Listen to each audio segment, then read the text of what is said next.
Non-league football is dying. The cost of living crisis has put copious amounts of stress on football teams and leagues in the nation. Clubs are folding, facilities aren't up to standard, and the fans are absent. But what can be done for non-league football? Is it just a simple fact that people need more money? Or is it something deeper, something more meaningful needed to help the clubs regain their status?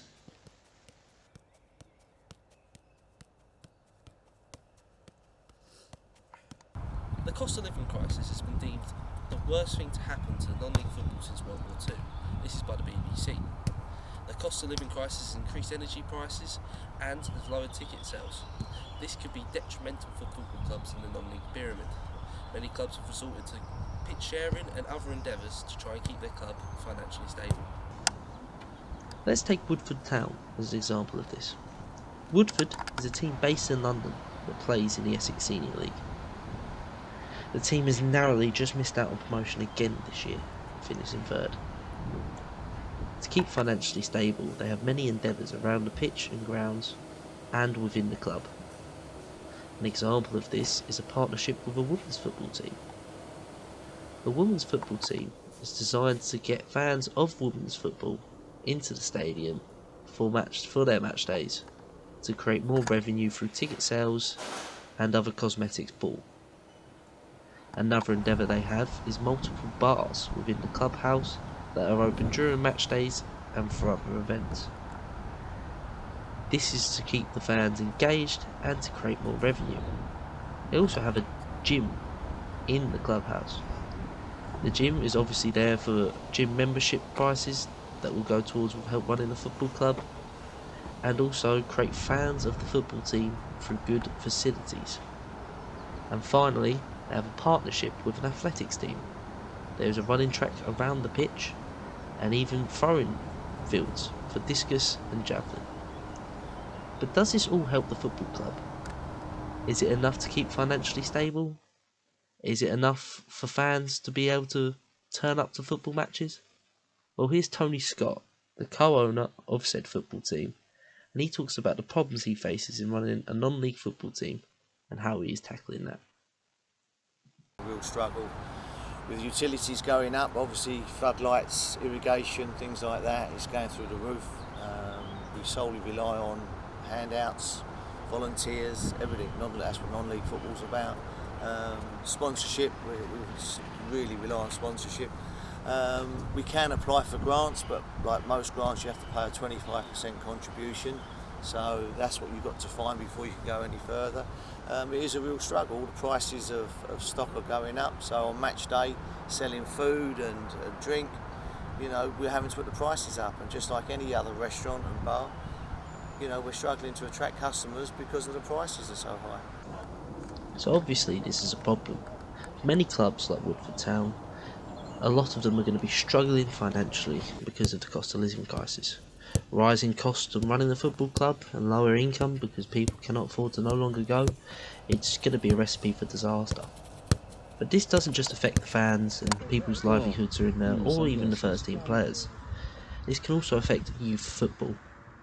Non-league football has been a staple in youth development for years. Many professional footballers have come up through youth levels in non-league football and even had loans early on in their career developing their skills in these leagues. So how is it going to affect the development of the nation's football? And other sports are also struggling grassroots wise. Sports like football, cricket, rugby, all across the UK, they're struggling because of the cost of living crisis. To tell us more about why it's so crucial to have grassroots level sports is the head of development, Eddie Burke. He's head of development at Lincolnshire County Cricket, but he also has a working understanding of football, and he's going to tell us why it's so important that youth players get a love for the game in non-league football. They've got to enjoy the journey. It's got to be developmental. We've got to try and establish a deeper love for the game so they go back to their club's better players, but also stay in the game, whether it's as an official, a supporter, whatever it may be. So it's all about enhancing their experience to stay within the game. However, it is not just Eddie Burke who values youth participation in the growth of non-league and grassroots sports. Tony Scott had both his children come up through non-league level to professional, and he has some very strong opinions on what a folding football club could do to a youth system.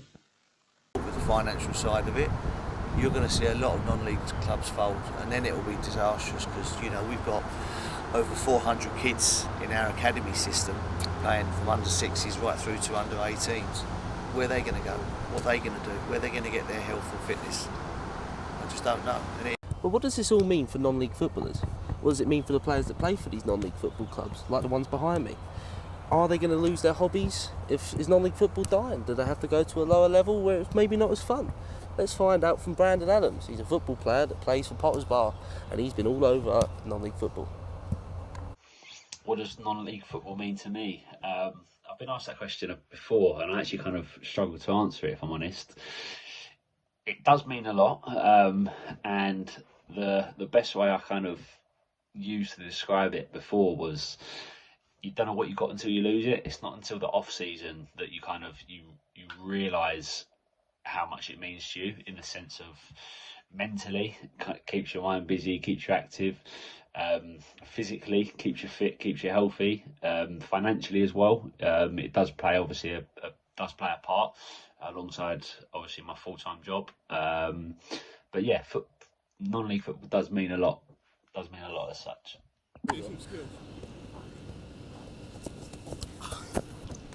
Well, this leaves us with the question of what can be done to help non-league clubs and leagues. Are they doomed to fail, or is there hope after all? There's been a long-asked constant question of whether these clubs and leagues are financially stable or not, and now it is as unclear as ever. Are the councils and governing bodies doing enough? Well, Tony Scott and Brandon Adams let me know their point of views. One is a business owner who's heavily invested into his club, and one is a player who has over a decade-long experience in non-league. Neither would like to see the leagues disappear. You've really got to look at local council and government. We get tremendous support from our local council, Redbridge, but they're struggling. They don't have any finance, so it's just sort of physical support and not financial support. But I really feel the government should step in and say, look, listen, sport is a big part of health. You know, they complain about the national health struggling. If we can get more and more kids healthier, then you're not going to see such a struggle with obesity, mental health, you know, putting a strain on the NHS. I don't know whether there can be kind of FA pumping a little bit more money into non-league football and grassroots, whether it comes from the FA or the government, I'm not entirely sure. Listen, everyone from the top of the Premier League, English players have all come through, I say all, a high percentage would have come through non-league at some point, and even if it was through academy, they would have started at grassroots at some point. So whether the government or the FA can fund more money, However, it may not just be the government that's responsible. Local fans have been dwindling as streaming services have improved. So it is the question of whether or not fans will turn up and help run these clubs. It also helps when a club has a good infrastructure, as according to Brandon Adams, Potters Bar does. the club 2 or 3 years ago wasn't, I don't want to say wasn't run the best because I wasn't around, but I'm only comparing it to kind of the last year or two that I've been there. They've kind of had a massive upshift and changed their pitch from a grass to a 3G, which helps massively. By having a 3G pitch, they can then rent that pitch out to schools, general community.